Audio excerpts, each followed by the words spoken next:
The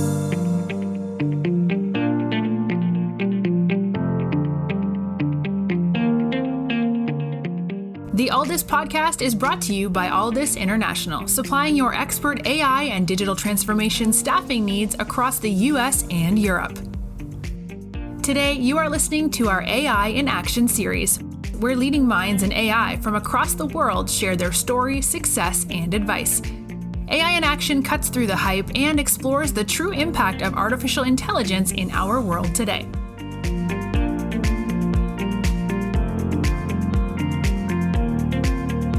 You're listening to AI in Action. I'm your host, JP Valentine.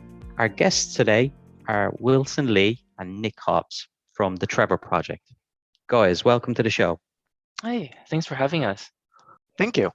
Okay, guys, so just want to give you guys both the opportunity to give a brief background on yourselves so the audience knows who we're listening to. We'll start with yourself, Wilson. Can you give us a little 60-second overview of your background in technology and what's led you to where you are today, followed by Nick? Of course, I am a senior machine learning research scientist at the Trevor Project. Academically, I was trained in math and computer science at UCLA and Stanford University.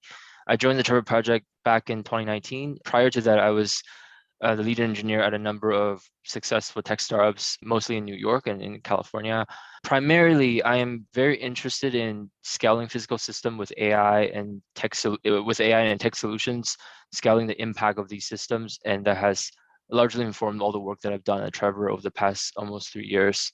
Excellent. Thank you for that. And we'll get into the work in a bit. But Nick, if you wouldn't mind, a little bit of background on yourself, please. I've been the senior data scientist of the Trevor Project for nearly 3 years now. Academically, I studied computer science and psychology at Penn State and went to graduate school at UMass Amherst for computer science. And prior to the Trevor Project, I was an engineer at the MathWorks for 4 years. I've always been excited by technology's ability to derive insights from data, which naturally led to my path into data science. So the Trevor Project. Nick, if you wouldn't mind, tell us all about the Trevor Project, who you are, what the mission of the business is, and then we can go into both of your roles within the company. Absolutely. So the Trevor Project is the world's largest suicide prevention and crisis intervention organization for lesbian, gay, bisexual, transgender, queer, and questioning young people. Our research estimates that in the US alone, more than 1.8 million LGBTQ young people seriously consider suicide each year. And our services are largely there to help these people who are in crisis.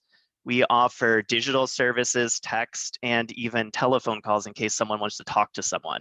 And our services are available 24/7. Amazing. Thank you so much for that. So obviously an incredible mission. I want to go straight into what role technology can play in helping the Trevor Project achieve that mission and reach so many people. Wilson, could you give us some insight into what it's like behind the scenes, how you and Nick and the team utilize technology to provide these services? Of course, yeah, I'd be happy to share a bit about that. We have worked on a number of projects over the past couple of years since Nick and I joined in 2019. The top example that we always love to share is what we call the Crisis Context Simulator project. So as you can imagine, every volunteer and every counselor that we have on our services need to be rigorously trained. Previously, our internal training team would conduct these human-led role play exercises with the volunteers. We decided to build a GPT-2-based dialogue system that can simulate the text-based conversations really well.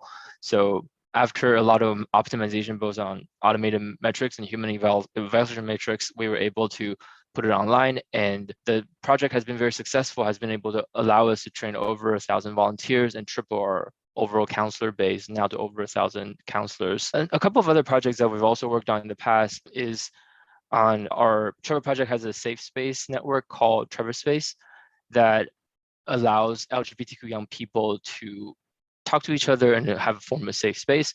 As you can imagine, on these platforms, there are lots of content that need to be moderated. We also built an attribute-based classification system that allows us to quickly moderate and flag potential suicidal content on the platform. So these are a number of different use cases that we've done in the past to use AI to help our mission. Amazing.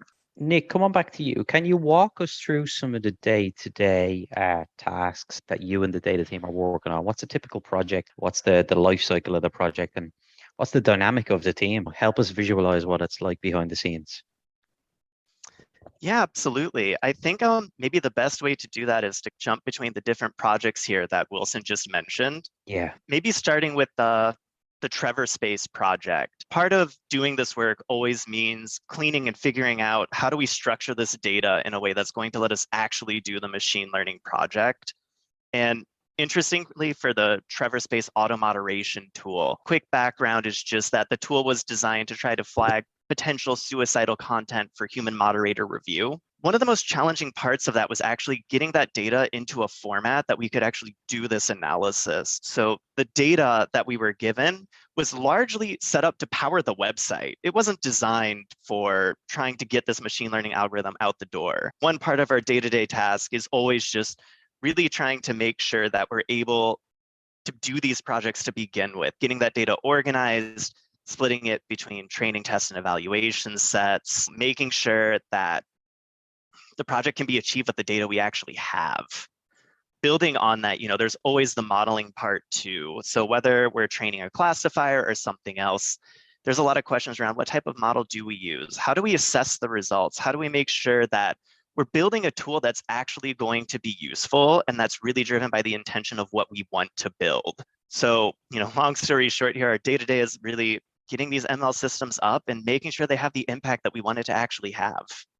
Wilson, you and I were talking prior to hitting record on the interview about the cross collaboration, the various teams working together, various locations, and how data science and machine learning teams work together.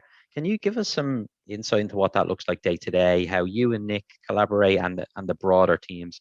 And also talk about the journey, because I know you both joined within a few months of each other over 2 years ago now. So what's the journey and the growth of the team been like since you joined?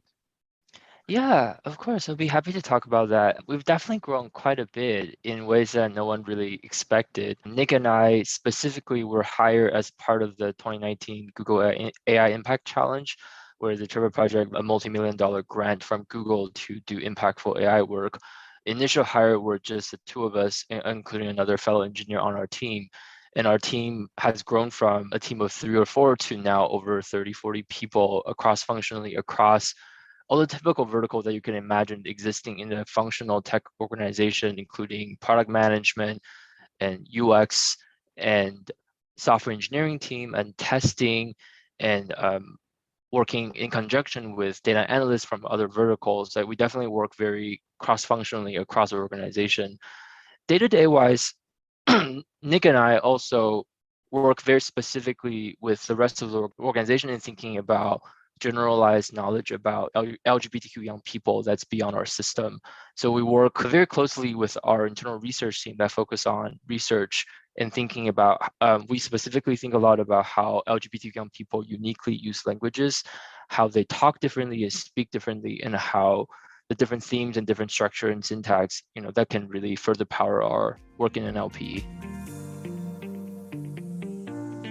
You are listening to the Alldus podcast. When you're looking to scale your team, or if you are interested in showcasing your company in a future episode, reach out today. Or if you're in the market for a new role, visit our website to view open positions, www.alldus.com. Guys, obviously the work you do is within technology, but the Trevor Project mission as a whole is incredibly impactful. So I want to just take a moment to get both your perspectives on what drew you to this mission and what you enjoy most about what you do, not just from the tech stack perspective, but the impact that your services and the business as a whole is having on people's lives. Nick, I'll start with yourself. I have to say, there's a lot of joy in being able to come to work each day knowing that the impact that we're having is really making the lives of people better. Being able to say, the products that we're building is actually going to help someone get to a counselor more quickly, or going to help a young person who may be having suicide ideation, but that human moderator is now able to get there more quickly. So being able to have that impact and give back to the community was something that really just drove me towards the Trevor Project. So building on top of what Nick has said, I 100% echo everything he has said so far. I think additionally, many of people in the research or industry like ourselves as practitioners are always thinking about the most creative way to use AI and technology to solve difficult problems that have real life implications. We specifically are really interested in thinking about how to apply these actually very commonplace AI methods and techniques and models into things that actually make a lot of impact. And in particular, was very drawn to thinking beyond evaluation metrics, beyond sort of the model precision and recalls and root scores, and thinking about how that we were able to further map that down to the day-to-day impact. So for example, for crisis context simulator, the primary metrics that we were evaluating on was how many counselors were able to be trained.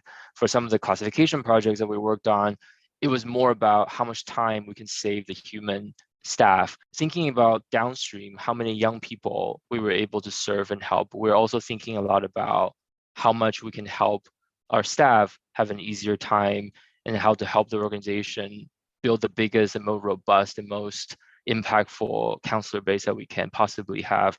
So it kind of cliche in a way to think about how do we apply AI for good, how do we apply AI for social impact, and how to really use these skill sets and tool sets that we have learned from university and from the for-profit industry and apply it directly to a mission that we care a lot about. Yeah, clearly you guys are at a place where it's a combination of enjoying the technical aspects, but loving what you do. And it follows up nicely into my next and final question is, when you look ahead for the future of the Trevor Project, the growth expected, the types of hiring that you're going to need to make and increasing the impact, what are you most excited about for the future of your team and the company as a whole? Nick, over to you for that one. I have to say, I'm really looking forward to seeing, to a large extent, what we're going to be able to build next to help these young people. To talk a little bit, and I think Wilson can probably delve into this just a little bit more, we're starting to look at a number of different projects that, broadly speaking, we're trying to figure out how LGBTQ young people use languages today. What's the word and vocabularies being used? How are things being phrased? I think Wilson can actually build on that a little bit more, though. Yeah, I can add a little bit more. We are very specifically thinking a lot about how specific and unique language used from LGBTQ young people impact how we think about machine learning systems and how we build our future projects. We're currently working on a number of different projects that delve into that aspect of research.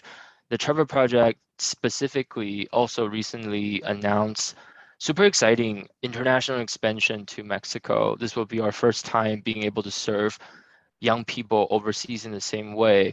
So from a technological perspective, building our team and growing our team, we're thinking a lot of extending our current work and our existing work into a multilingual aspect and thinking about multilingual models, thinking about context switching and code switching in those very specific ways. How do you replicate or even expand on current services onto different languages that in every meaningful way do behave very differently and have different cultural implications and different implications about fairness and equity. And we're very excited about continuing to build our work, not just in the aspect of number of products, but also thinking about how do we grow the existing products that we already have to more a broader audience.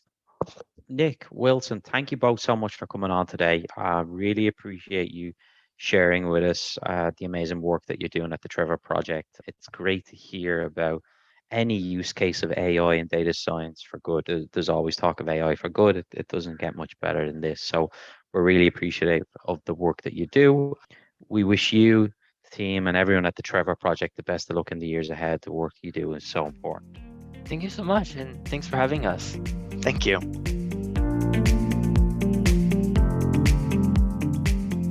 Thanks for listening to this episode of the Alldus podcast. If you enjoyed today's episode, don't forget to subscribe, rate, and review. We are available on Apple Podcasts, Spotify, and any Android podcast of choice. You can also head over to our website, www.alldus.com, to listen to more podcasts, view our open roles, and stay up to date with industry news. Thanks for listening, and stay tuned for more great episodes coming very soon.